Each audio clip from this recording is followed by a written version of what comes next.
At nagbabalik tayo ulit dito sa ating no contact update for January 9, 2026. So yun nga mga babes 'no, you know the drill. Puwede niyong isipin yung person 'no, na curious kayo kung meron pa bang feelings for you, meron pa ba rito na gagawing actions sa inyo or plano or ano ba iniisip sa inyo or may nararamdaman pa ba for you guys. Puwede niyong i-pause yung video na 'to at isipin siya at i-resume back niyo na lang kapagka done na kayong isipin yung person na yun. So, yun yung ating aalamin. So, ang segment talaga na ito ay dedicated for those ayaw tanungin ng diretso yung taong yun. Kaya welcome na welcome kayong makichismis at makispy, makabalita dito. Ayan 'no. Ano 'to, sila lang yung puwedeng mag-spy sa'yo. Siyempre mga babes 'no, samantalahin natin ang pagkakataon 'no, mag-spy din tayo sa kanila 'no, because we're getting real-time energies. And when we say real-time, energy ngayon nitong person na ito. So, just take only what resonates, lahat tayong gender, babae, lalaki, LGBT, lahat ay welcome. Feel free, no, na i-switch yung mga roles if you want. Just take only what resonates, lahat tayong gender, babae, lalaki, LGBT. Thank you, Archangel Michael and the army of angels and guardians ni Collective. Can we get messages or details, informations about this person here? Kung meron pa bang feelings ito for Collective? Meron pa ba siyang plano para kay Collective? Ano yung mga naiisip niya if meron kay Collective or anong ginagawa niya ngayon? What is this person here doing right now? Especially related kay Collective, can you please show me?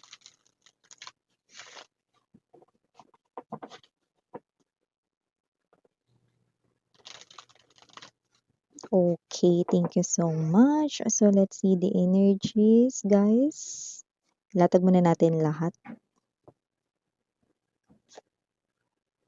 The Hierophant. Oh,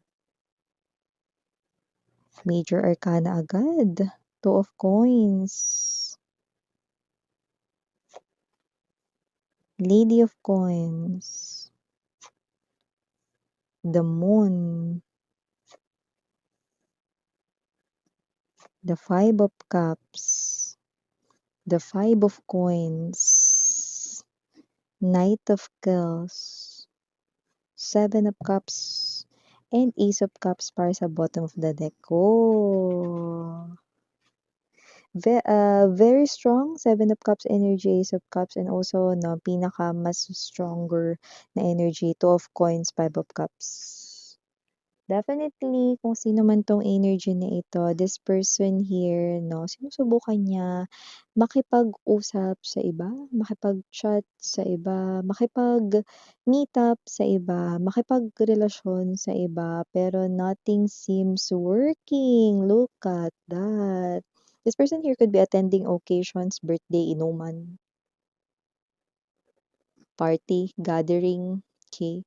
So, this person is trying to meet ibang mga tao. Okay? But nothing seems working. Kahit na yung mga may itsura, ano, kahit na yung magaganda sa mga DP or display picture or profile picture nila na ganun din, maganda, no? May itsura rin sa personal, no? Handsome, pretty rin, no? Pero look at that. Okay? Nothing seems working. Hindi siya nafo-fall, wala siyang nararamdaman 'no, after, meeting this person here 'no, kahit may itsura pa yang mga nami-meet niya 'no, parang wala siyang di niya rin alam, wala siyang gana rito 'no, na ituloy yung conversation. Laging after ng isang topic hindi na siya makapag-isip, hindi gaya dati 'no, na parang ang bilis lang na parang nagpa-pop out sa isip niya yung topic per topic 'no, para lang talaga madugtungan yung conversation. Ibig sabihin wala siyang interes, kahit na may mga itsura pa yung mga nakakausap, naka-connect niya sa online world, Seven of Cups energy at nakikita niya or nakikilala ng personal, yan 'no. So, kung sino pa yung nananahimik dito, you have the energy of Lady of Coins. Ikaw yung gusto niya ritong kausap talaga. But with the Five of Coins energy, tingnan mo 'no, yan oh. Parang namamayat na siya rito. Yeah, I'm hearing that song. I'm just a little unwell, little unwell. How I used to be, talking to myself, So, talagang kinakausap niya ngayon yung sarili niya, nangyayari, 'no? Ikaw pa rin pala talaga yung gusto niyang kausap dito, ikaw talaga yun 'no, naghahanap siya dito ng way para makatakas 'no. Knight of Swords 'no, ang Knight of Chaos. Naghahanap siya rito ng way para matakasan or maka-escape rito 'no, sa feelings niya for you guys 'no, sa pamamagitan ng pakikipag-usap sa kung sino-sino. 'Di ba? Ano? Si Ida, si Lorna Sipe, 'yan 'no, at kung sino-sino pa 'no. Okey, kung sino man 'to 'no, na person mo 'no, nakakarami na rin siya rito na mga kausap 'no, pero wala pa rito 'no, matagal na siguro rito mga babes yung 2 days 'no, yung iba nga half day lang talagang tsugi na 'no. Ibig sabihin, tsugi, hindi niya na kinakausap, 'di niya nare-replyan 'no, losing interest 'no, parang mas gusto niya na lang mag-Netflix and chill or mas gusto niya rito 'no, na tumunganga, 'yan nakikita natin dito. Pero sinusubukan niya makipag-usap sa iba pero nothing seems working.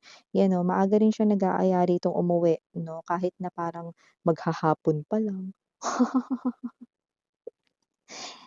Your person is losing interest sa kanyang mga nakikilala 'no, at sinasabi niya rito sa kanila hindi niya alam kung bakit gano'n, feeling ko lang talaga hindi tayo compatible 'no, those are excuses, okey?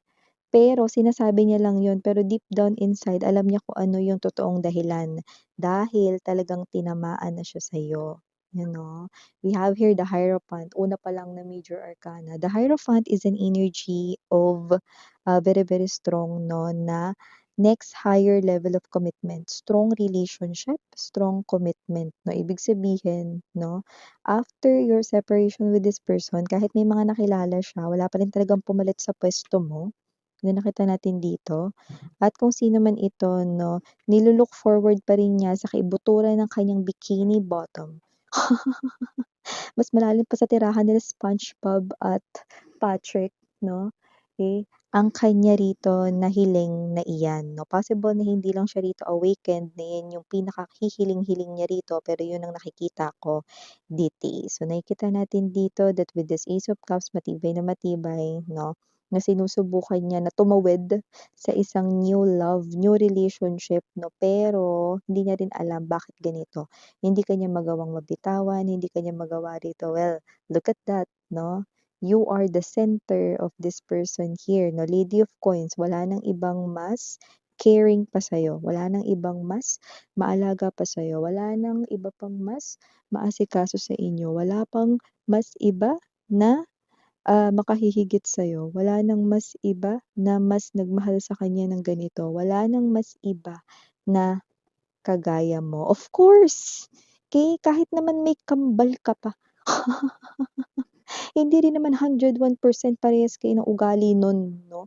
So, may kambal ka man or wala 'no, walang puwedeng mag-duplicate sa'yo, walang puwedeng mag-copycat sa'yo dahil ikaw at ikaw pa rin yung nakikita kong nasa puso, damdamin at isipan ng taong ito. No contact kayo 'no, no, pag-uusap 'no, separated kayo ngayon 'no, at yung iba matagal na kayong hiwalay 'no, kaya nga sinusubukan niya ng magmahal ng iba, pero hindi niya magawa, ayan 'no. Actually 'no, naghahanap siya rito ng paraan, okey, para makalimutan ka niya kasi it's hard, 'yan 'no, kumbaga sa level ng game 'no, nandodo'n siya 'no, sa difficult level. Na hindi siya dito makaalpas sa inyo. Maybe you blocked this person here, but this person blocked you first.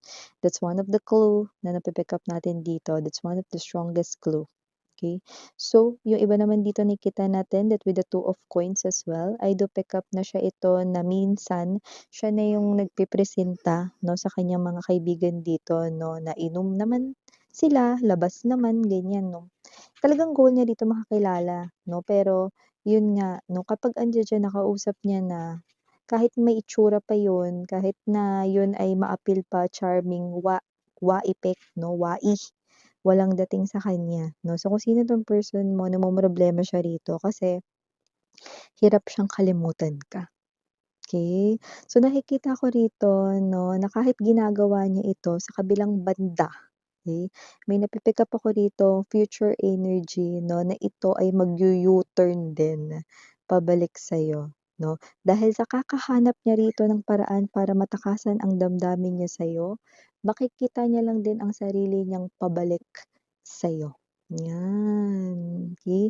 2026 'no, ang taong ito ay nakikita kong babalik sa'yo.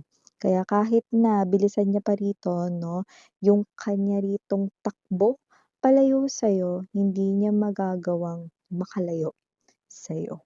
Wahahaha. So, kung sino man 'tong energy na 'to at the back of his or her thoughts right now, if you're with another person or kung nasa new love ka na or pumasok ka na sa isang bagong relationship, this speaks out jealousy. Nagseselos siya, okay? Yun yung lumalabas dito. And also this person here 'no, isa sa mga desires niya 'no, deep within sa kanyang sarili ay sana i-unblock mo na siya.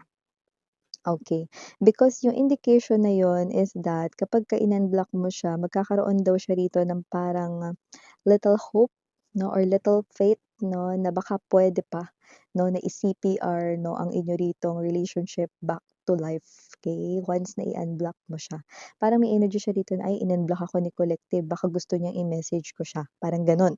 So, nagkakaroon or magkakaroon siya rito 'no, ng little sprout of confidence 'no, na puwede niyang gamitin 'no, para makagawa ng way, okay, para bumalik sa'yo, okay.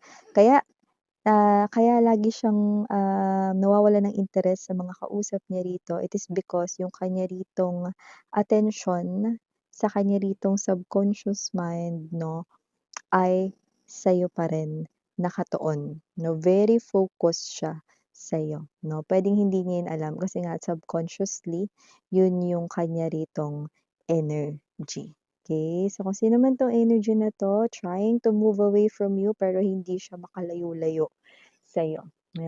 Gano'ng klase ng energy ang binubuga niya rito 'no, tsaka parang kulang siya sa kain. Hindi maganda ang pakiramdam niya rito. Yung iba naman hindi naman siya talaga literal na may sakit 'no, pero parang tinatamad lumabas, ayaw makipagkita, tinatamad mag-reply sa kausap, mga gano'n 'no. Parang siya yung energy ng, "Gusto ko ba talaga 'to? Gusto ko ba talaga kausapin 'to? Maganda naman siya, pero bakit parang hindi ako naa-attract sa kanya?" 'Yan. So, gano'n yung mga pumapasok sa isip niya, "Gwapo naman 'to, pero bakit parang di ako napo-fall?" 'Yan. "Ay teka, try ko nga muna kasi kakakilala pa lang namin nito, baka ma-fall na ako nito sa mga darating na mga araw." Pero wala pa rin mga babes 'no, kasi nga ang hindi niya rito nafi-figure out pa talaga as in yung 101% 'no, na na-figure out niya na is that hindi siya maka-escape sa iyong love dahil love ka pa rin niya and deep within his or her heart, this person still waiting sa'yo. Yeah, so for the initials right in here, yes, we have M, N, G, T, Q, P, I, A, D, C, O, and last but not the least, we've got the letter J. So mga babes 'no, kung sino man 'tong energy na 'to, I do see that this person is secretly waiting for you 'no. Actually ito talaga hinihintay niya, i-unblock mo lang daw siya, siya nang gagawa ng iba. Pero puwedeng hindi niya pa yun nare-realize ngayon ha, because these are real-time energies 'no. But I do pick up na sa mga darating ritong mga araw and linggo, boom, okey. 'Pag ginawa mo yan, kahit trip mo lang or whatsoever 'no, para siya ritong magkakandara pa 'no, na mag-iisip 'no, ito na, ano ng gagawin ko, ito na, yan.